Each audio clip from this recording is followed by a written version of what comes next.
السلام علیکم ورحمۃ اللہ وبرکاتہ۔ الحمد للہ رب العالمین والعاقبۃ للمتقین والصلاة والسلام علی نبینا محمد وعلی آلہ وصحبہ اجمعین، اما بعد۔ محترم حضرات، عصر کی نماز کے بعد کا ہمارا یہ درس آداب زندگی کے عنوان سے کل سے شروع ہوا ہے، اور کل ہم نے قضائے حاجت کے احکام و آداب پر گفتگو کی تھی۔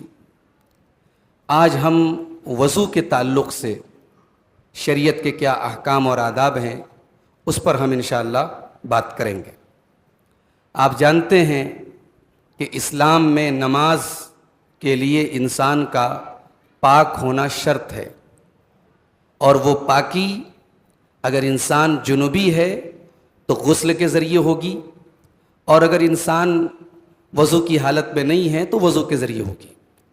اللہ کے رسول صلی اللہ علیہ وسلم فرماتے ہیں لا يقبل اللہ صلاۃ بغیر طہور، اللہ تبارک و تعالی بغیر طہارت کے، بغیر پاکی کے نماز کو قبول نہیں کرتا۔ وضو کے شروع میں بسم اللہ پڑھنا، اللہ کا نام لینا، یہ وضو کے آداب میں سے ہے، بلکہ بہت سارے علماء کہتے ہیں کہ وضو کے پہلے بسم اللہ یہ شرط ہے، یہ ضروری ہے، کمپلسری ہے۔ اس کی دلیل ایک حدیث ہے، ترمذی کے اندر یہ حدیث موجود ہے۔ اللہ کے رسول صلی اللہ علیہ وسلم فرماتے ہیں لا وضوء لمن لم یذکر اسم اللہ علیہ، کہ اس انسان کا وضو نہیں ہوتا جو وضو کے اوپر اللہ کا نام نہیں لیتا۔ یہ حسن درجے کی روایت ہے، تو وضو کے پہلے آپ کا بسم اللہ پڑھنا یہ ضروری ہے۔ اس کے بعد دوسری چیز جو ہے مسواک کرنا، ہر وضو کے ٹائم مسواک کرنا، یہ بھی اللہ کے رسول صلی اللہ علیہ وسلم کی سنت ہے۔ فرض تو نہیں ہے، ضروری تو نہیں ہے، لیکن وضو کے آداب میں سے ہے کہ آپ جب بھی وضو کریں آپ مسواک کریں۔ اللہ کے رسول صلی اللہ علیہ وسلم فرماتے ہیں لولا ان اشق علی امتی لامرتهم بالسواک عند کل صلاۃ، اگر میں اپنی امت کے لیے مشقت اور پریشانی نہ سمجھتا تو میں ان کو ہر وضو کے ساتھ اور ہر نماز کے ساتھ میں ان کو مسواک کرنے کا حکم دیتا، یعنی میں کمپلسری کر دیتا، ضروری کر دیتا۔ ضروری آپ نے نہیں کیا، لیکن مستحب بہرحال موجود ہے، اور ہمیں چاہیے کہ ہم ہر وضو کے ساتھ مسواک کریں۔ تیسری چیز یہ ہے کہ ہم جب بھی وضو کریں تو وضو جو ہے کامل کریں، جو وضو کا طریقہ اللہ کے رسول کا ہے اس طریقے کے مطابق پورا وضو کریں۔ کوئی بھی جگہ وضو کے اعضاء میں سے کوئی بھی جگہ خشک نہ رہ جائے، سوکھی نہ رہ جائے۔ ہاتھ دھل رہے ہیں تو برابر دیکھ لیں کہ کہنیوں سمیت پورا ہاتھ دھلا ہے کہ نہیں دھلا ہے۔ پیر دھل رہے ہیں تو دیکھ لیں ایڑی وغیرہ تک پانی پہنچا ہے کہ نہیں پہنچا ہے۔ چہرہ دھل رہے ہیں تو دیکھ لیں کہ یہ بال کی جڑوں سے لے کر کے اور نیچے یہ آپ کی ٹھڈی تک کا پورا جو حصہ ہے، اور ادھر کان تک کا جو پورا حصہ ہے، یہاں تک پانی پہنچا ہے کہ نہیں پہنچا ہے۔ اس کو حدیثوں میں اسباغ الوضو کہا گیا ہے۔ وضو کو پرفیکٹ طریقے سے کرنا، کامل طریقے سے کرنا۔ اللہ کے رسول صلی اللہ علیہ وسلم فرماتے ہیں انتم الغر المحجلون یوم القیامہ، قیامت کے دن میری امت کے لوگوں کے چہرے اور ان کی پیشانیاں اور ان کے وضو کے جو اعضاء ہیں وہ چمک رہے ہوں گے۔ کیوں چمک رہے ہوں گے؟ من اسباغ الوضو، انہوں نے اچھے طریقے سے وضو کیا ہوگا۔ فمن استطاع منکم فلیطل غرتہ وتحجیلہ، اللہ کے رسول فرماتے ہیں کہ تم میں سے جو انسان اگر یہ کر سکتا ہو تو کرے کہ اپنی وضو کی چمک کو باقی رکھے، یعنی اپنا وضو صحیح طریقے سے کرے تاکہ قیامت کے دن اس کے اعضائے وضو چمکتے رہیں۔ اسی طریقے سے صحیح مسلم کے ایک حدیث میں اللہ کے رسول نے فرمایا کہ کیا میں تم کو ایسی چیز نہ بتا دوں جس کے ذریعے اللہ تمہارے گناہوں کو مٹا دے گا اور تمہارے درجات کو بلند کر دے گا؟ صحابہ نے کہا ضرور بتائیے اللہ کے نبی۔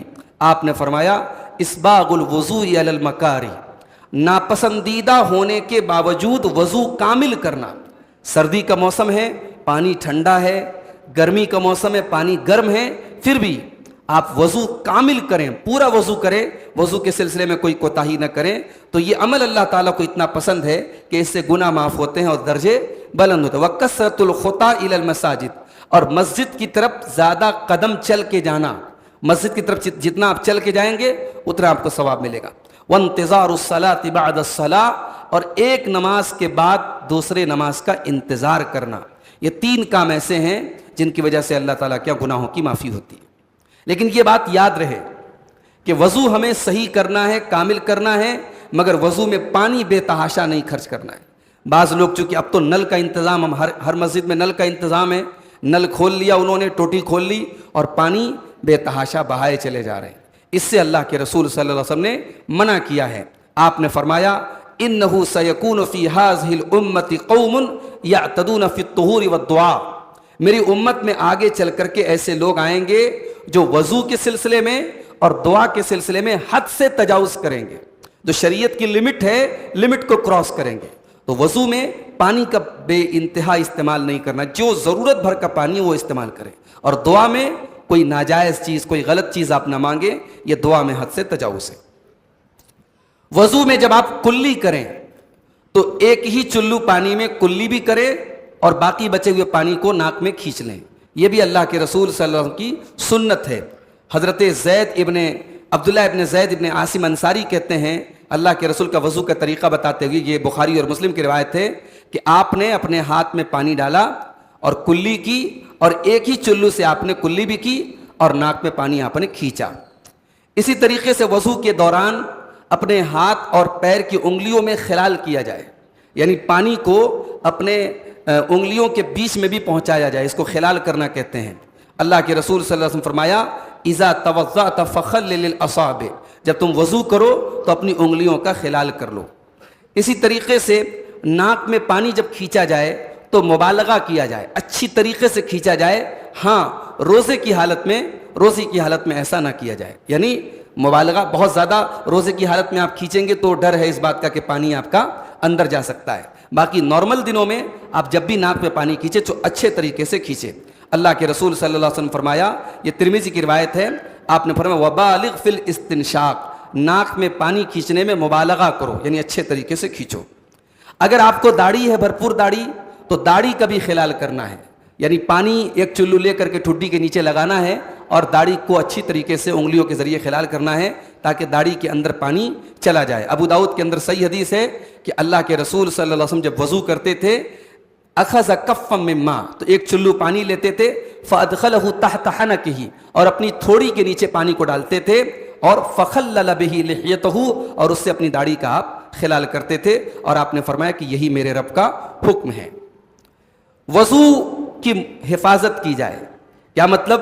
یعنی کوشش کی جائے کہ انسان اکثر حالت میں باوضو رہے۔ ہمارے یہاں کیا ہوتا ہے، نماز کے دوران نماز کے لیے آدمی وضو کرتا ہے، بعد میں عام حالات میں آدمی سوچتا ہے کیا ضرورت ہے وضو کرنے کی۔ قرآن کریم کے پڑھنے کے بارے میں بھی مسئلہ آتا ہے کہ صاحب بغیر وضو کے قرآن پڑھ سکتے ہیں کہ نہیں پڑھ سکتے؟ پڑھ سکتے ہیں، یعنی دلیل کے اعتبار سے زیادہ مضبوط بات یہی ہے کہ وضو باوضو ہونا قرآن پڑھنے کے لیے شرط نہیں ہے، لیکن اس پر ساری امت کا اتفاق ہے کہ وضو کر کے اگر قرآن پڑھا جائے تو بہتر ہے، تو ہم بہتر کام کو کیوں چھوڑیں؟ تو کوشش کی جائے کہ ہم اکثر حالت میں باوضو رہیں۔ اللہ کے رسول نے فرمایا وَلَا يُحَافِظُ عَلَى الْوُضُوءِ إِلَّا مُؤْمِنٌ، وضو کی پابندی وہی کرتا ہے جو مومن ہوتا ہے۔ مومن کی پہچان ہے کہ وہ باوضو رہتا ہے۔ وضو جب بھی آپ کریں، وضو کے بعد ایک دعا سکھائی گئی، اور اس دعا کی اتنی بڑی فضیلت ہے کہ اللہ کے رسول صلی اللہ علیہ وسلم نے فرمایا، صحیح مسلم کی روایت ہے کہ جنت کے 8 دروازے کھول دیے جاتے ہیں۔ دعا کیا ہے؟ اشہد ان لا الہ الا اللہ وحدہ لا شریک لہ واشہد ان محمدا عبدہ ورسولہ۔ یہ چھوٹی سی دعا ہے، اس کو یاد کر لیں اور وضو کے بعد اس دعا کو پڑھ لیا کریں۔ اور اس میں ایک جملہ اور بھی آپ بڑھا سکتے ہیں، وہ بھی حدیث سے ثابت ہے، اللہم اجعلنی من التوابین واجعلنی من المتطہرین۔ یہ مکمل دعا آپ پڑھ لیں، انشاءاللہ اللہ کے رسول فرماتے ہیں کہ جنت کے 8 دروازے اس کے لیے کھول دیے جاتے ہیں۔